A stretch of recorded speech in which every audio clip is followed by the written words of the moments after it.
इयत्ता तिसरीची चौथी कविता आहे पाणी. आता आपण पाणी या कवितेचे वाचन करूया.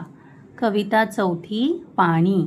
ऐका ऐका म्हणा म्हणा वाचा वाचा जरासे जरासे लागता ऊन लागता ऊन पाणी पाणी जात रुसून जात रुसून जात उंच उंच जात उंच उंच वाफेच्या वाफेच्या विमानी बसून विमानी बसून तिथे तिथे लागता लागता हवागार हवागार जातो जातो राग निघून पार राग निघून पार पुन्हा पुन्हा येत येत भेटायला भेटायला बनून बनून पावसाची पावसाची धार. धार पाणी पाणी नितळ असतं नितळ असत जसं जसं पटकन रुसत पटकन रुसत छोट्या छोट्या मुलांसारखं मुलांसारखं तसं तसं पटकन हसत.